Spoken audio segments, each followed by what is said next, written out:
છેલ્લા લેક્ચરમાં આપણે ઉદાહરણ 5 જોઈએ. હવે ઉદાહરણ 6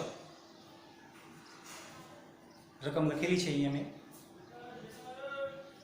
સંબંધ R એ ગણ એ આપેલો છે અહીંયા. A is equal to 1 2 3 4 5 6 7 પર R is equal to AB જ્યાં A અને B બંને અયુગ્મ અથવા બંને યુગ્મ દ્વારા વ્યાખ્યાયિત છે. અહીંયા આપણને એક સંબંધ R આપેલો છે જે એની કન્ડિશન છે કે ભાઈ A અને B બંને અયુગ્મ અથવા બંને યુગ્મ છે. એવો એક આપણને સંબંધ R આપી દીધો છે.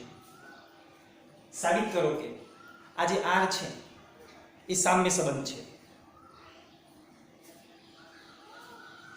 અને બીજું પણ આપણને સાબિત કરવાનું કહેલું છે, એ આપણે પછી જોઈએ.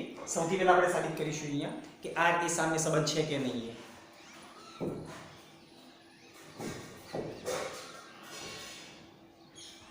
તો પહેલો પોઈન્ટ છે, હવે R જે છે એ સામ્ય સંબંધ હોવા માટે સ્વવાચક હોવો જોઈએ, સંમિત હોવો જોઈએ અને પારંપરિક પણ હોવો જોઈએ.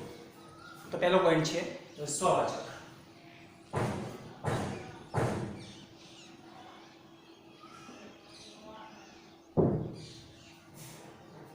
સાબિત કરીએ અહીંયા આપણે કોઈ પણ એક ઘટક લઈ શકીએ. અહીંયા સ્વવાચક સાબિત કરવા માટે અહીંયા આપણે એક ઘટકની જરૂર પડશે. ધારો કે એક સ્મોલ a લઈ લઈએ. ધારો કે small a belongs to a છે.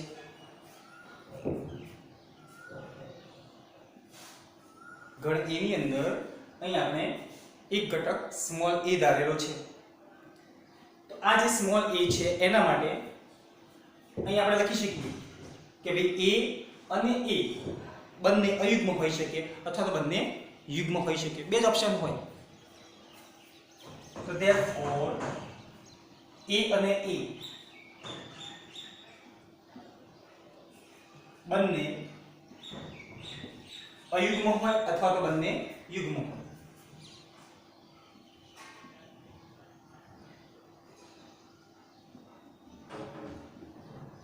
અથવા બંને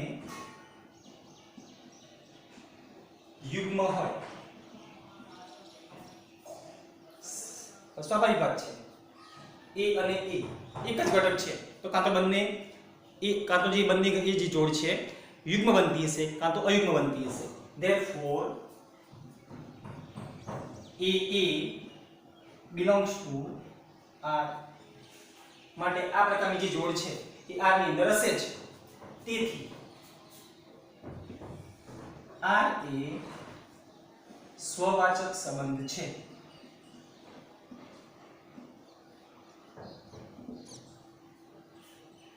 બીજું છે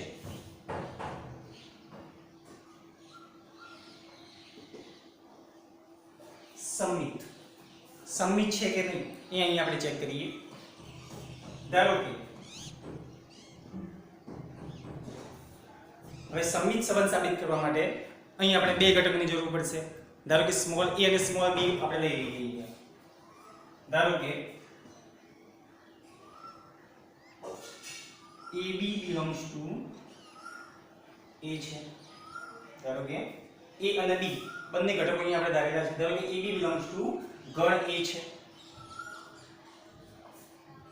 તથા આ જે A અને B ઘટકો આપણે લીધેલા છે એની જે ક્રમિક જોડ બનશે એને આપણે સંબંધ R ની અંદર ધારી દઈએ. તથા AB belongs to R. હવે જો R ની અંદર AB પ્રકારની જોડ હોય, R ની અંદર AB પ્રકારની જોડ હોય તો એની જગ્યાએ આપણે આવું લખી શકીએ છીએ કે A અને B બંને અયુગ્મ અથવા બંને યુગ્મ હશે. therefore A અને B બંને અયુગ્મ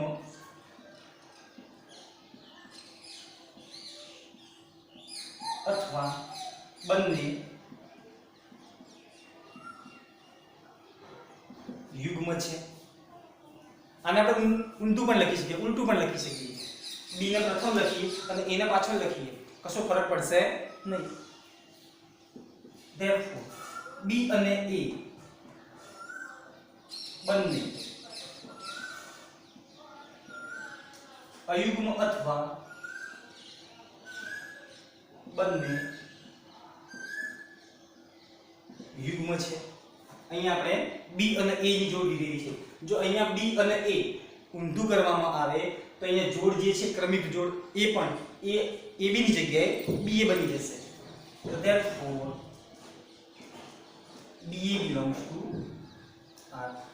અહીં આપણે r ની અંદર ab પ્રકારની જોડ ધારેલી છે અને આપણને છેલ્લે મળે છે કેવી ba પ્રકારની. તો જે આ જે સંબંધ r છે એ સમી સંબંધ થઈ ગયો. તેથી r એ સમિત સંબંધ છે. ત્રીજું છે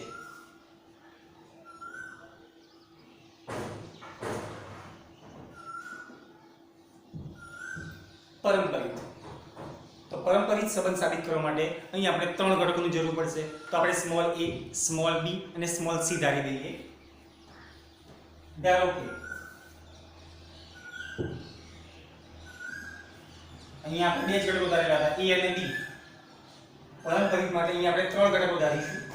ધારો કે a b c belongs to a અને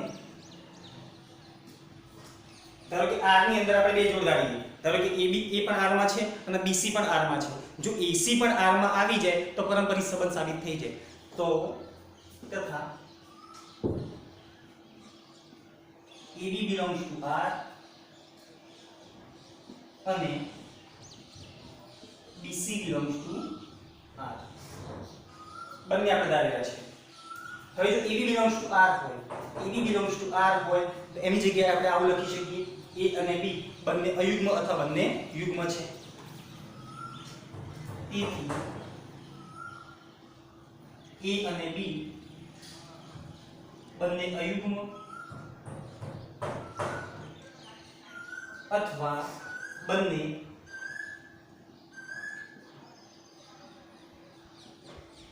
યુગ્મ છે. અને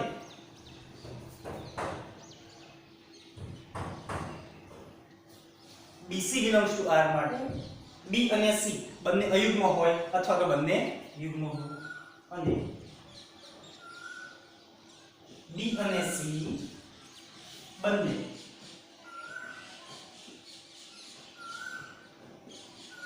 અયુગ્મ અથવા બંને યુગ્મ છે. ટૂંકમાં A, B અને C ત્રણે ત્રણ કાં તો અયુગ્મ હશે કાં તો યુગ્મ હશે. Therefore A, B, C ત્રણેય ઘટકો A, B અને C ત્રણેય ઘટકો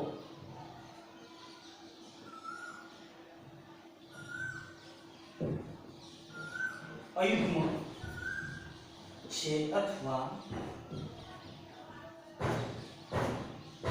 યુગ્મ છે. ત્રણ ઘટકો કાં તો અયુગ્મ છે કાં તો યુગ્મ છે. આ ત્રણમાંથી અહીં ફક્ત આપણે બેની જરૂર છે, ખાલી A અને C ની છે.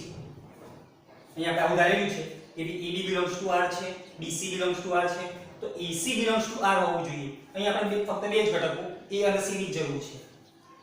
તો અહીં આપણે લખી શકીએ એના પછી નીચે આની જગ્યાએ ફક્ત આપણે બે જ ઘટકો લખીશું. Therefore A અને C બંને અયુગ્મ અથવા બંને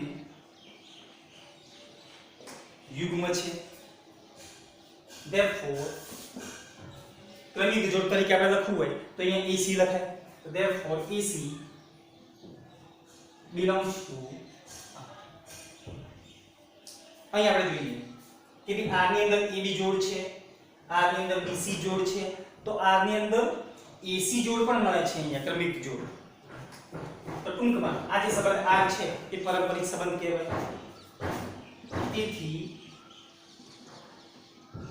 સંબંધ R એ પારંપરિક સંબંધ છે.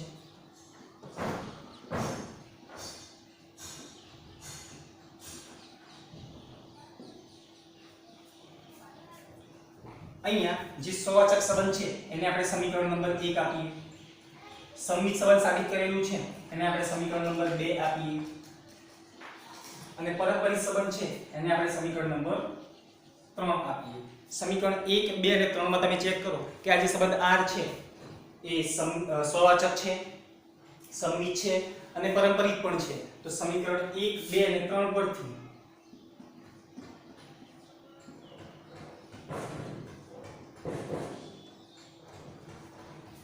આ જે સંબંધ R છે R એ સ્વવાચક, સંમિત અને પારસ્પરિક છે.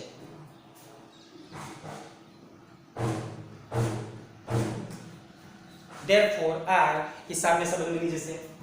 therefore R એ સામ્ય સંબંધ છે. અહીં આપણે સાબિત કરેલું છે આપણે કરે કે ભાઈ R જે છે એ સામ્ય સંબંધ છે. એના પછી આપણને બીજા પણ ક્વેશ્ચન આપેલા છે કે સાબિત કરો કે 1 3 5 7 ના બધા જ ઘટકો R દ્વારા એકબીજા સાથે સંબંધિત છે. અહીં આપણે લખી શકીએ આવી જગ્યાએ ઉપર લખીશું અહીંયા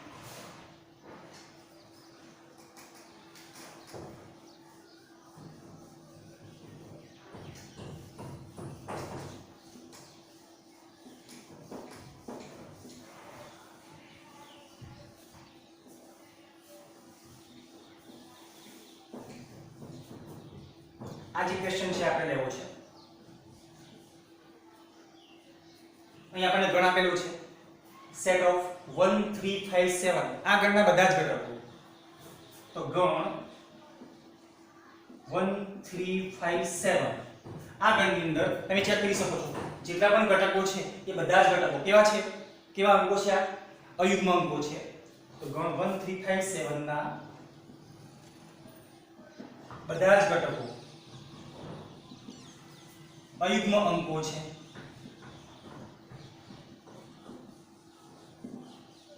હવે અયુગ્મ અંક હોય અહીં આપણે લખેલું છે કન્ડિશન R ની અંદર જો અયુગ્મ અંકો આવતા હોય બધા જ તો R સાથે સંબંધ ધરાવતા જ હોય તો બધા જ ઘટકો અયુગ્મ અંકો છે. તેથી ગણ 1 3 5 7 એ R સાથે સંબંધ ધરાવે છે અથવા R દ્વારા વ્યાખ્યાયિત છે.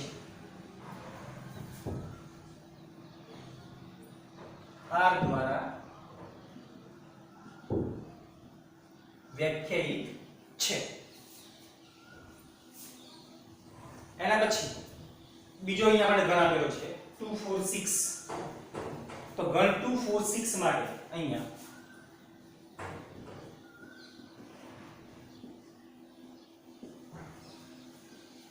ગણ 2 4 6 ના તમે ચેક કરો અહીંયા બધા જ ઘટકો કેવા છે 2 4 6 અહીંયા યુગ્મ અંકો છે. તો ગણ 2 4 6 ના બધા જ ઘટકો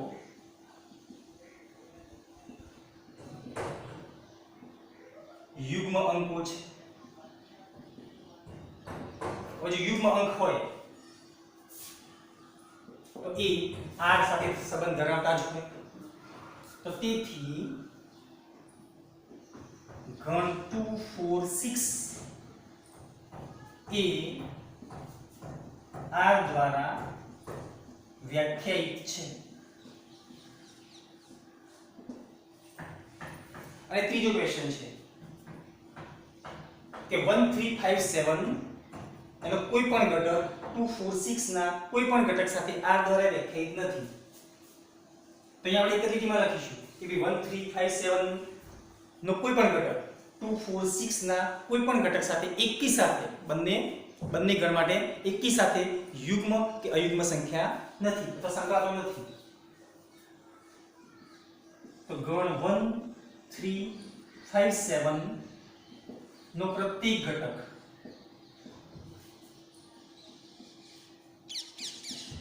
ગણ 2 4 6 ના પ્રત્યેક ઘટક માટે એકી સાથે અયુગ્મ પણ નથી કે એક સાથે યુગ્મ પણ નથી.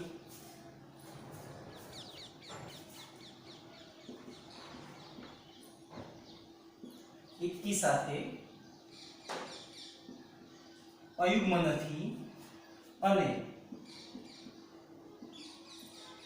એકી સાથે બંને યુગ્મ પણ નથી. તેથી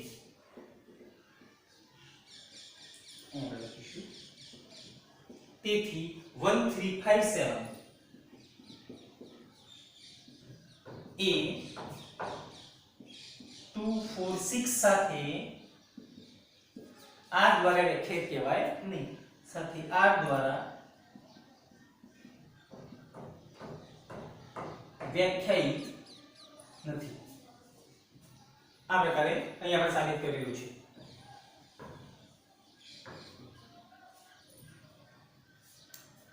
તો અહીં આપણે ઉદાહરણ નંબર 6 ની માહિતી આપેલી છે. આના પછી સ્વાધ્યાય હશે, સ્વાધ્યાય 1.1.